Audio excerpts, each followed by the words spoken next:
it's when I sometimes think about it, I think like at the beginning I mentioned there's no example of this in history. I mean, you've read books.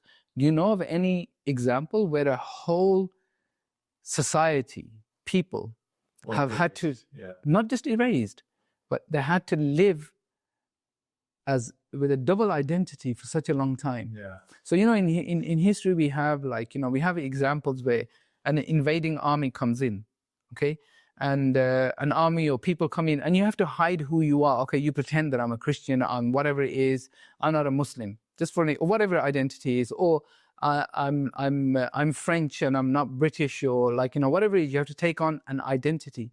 It's always temporary. It's always for a few days, for a few months, while the army is occupying you. And then at some point, within a few months, whatever it is, you can go back to whatever it is like you are, or you escape and you.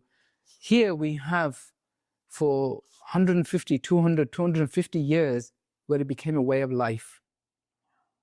It's literally a way of life. Now I want you to imagine also living like that you have kids. Yes. You've got kids. Now imagine you're living under those situations and you have to live as a Christian, but try and hold on to your Islam in any way that you can. But now the bigger mission you have here is that you have to do what with your children? I ask you. Let them know that they're still Muslim somehow.